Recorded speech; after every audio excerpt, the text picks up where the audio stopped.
If you are about to drop nearly $60,000 on a three-row SUV, stop what you are doing right now. Most people think they have to choose between a rugged beast that can climb a mountain or a high-tech family lounge that feels like a private jet. But what if you could have both?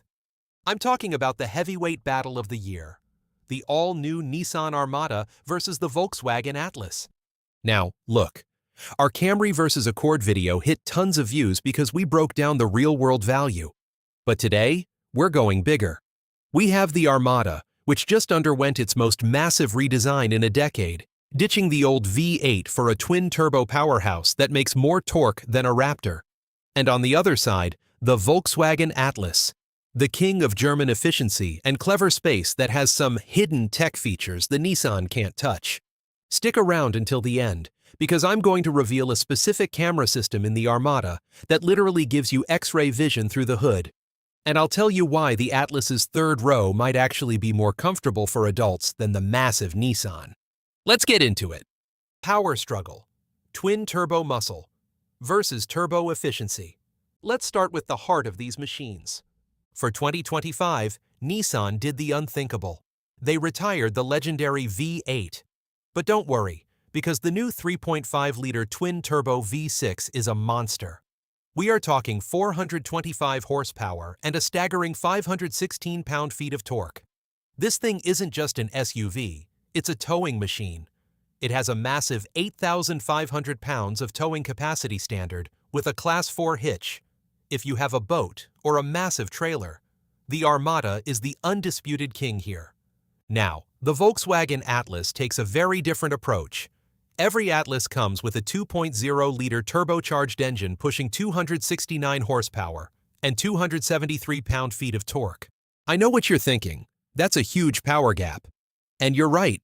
The Atlas isn't going to win a drag race against the Armada. But the Atlas is built on VW's MQB architecture, meaning it handles more like a car and less like a truck.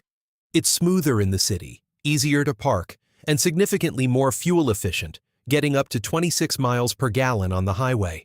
Plus, it can still tow 5,000 pounds, which is plenty for most jet skis or small campers. Tech and interior. The lounge versus the command center. This is where the battle gets really personal. Inside the Armada, it feels like a high-end luxury office. You've got dual 14.3-inch widescreen displays that look like one giant piece of glass. It has Google built in, so your maps and assistant are native. But the crazy part? The biometric cooling. The car literally has sensors that monitor the body temperature of your passengers and automatically adjust the AC to cool them down. That is some next-level comfort. The Volkswagen Atlas counters with a tech lounge vibe. You get a standard 12-inch touchscreen and the Digital Cockpit Pro, which is one of the cleanest driver displays in the business. It's also loaded with luxury. Ventilated front seats are standard across the board. 30-color adjustable ambient lighting that makes the cabin look incredible at night. A head-up display that projects your speed and nav right on the glass. The Atlas feels younger and more modern. If the Armada is a classic luxury throne, the Atlas is a high-tech minimalist apartment. Space and practicality. Who actually fits? The Armada is a massive 8-passenger beast. It has more shoulder room and feels wider. But because it's a body-on-frame truck-based SUV, the floor in the third row is high, meaning adults might find their knees sitting a bit high up. The Atlas is a 7-seater, but it is famous for its third-row access. You can tilt and slide the second-row seats forward even with a child seat installed. Most SUVs make you take the car seat out to let people in the back. VW solved that problem. And surprisingly, despite being shorter than the Armada, the Atlas offers a cavernous 96.6 cubic feet of cargo space when you fold those seats flat. Safety. The invisible features. Both cars are packed with safety, but they have very different party tricks. The Armada introduces invisible hood view. It uses cameras to stitch together an image of what is directly under the front of the car.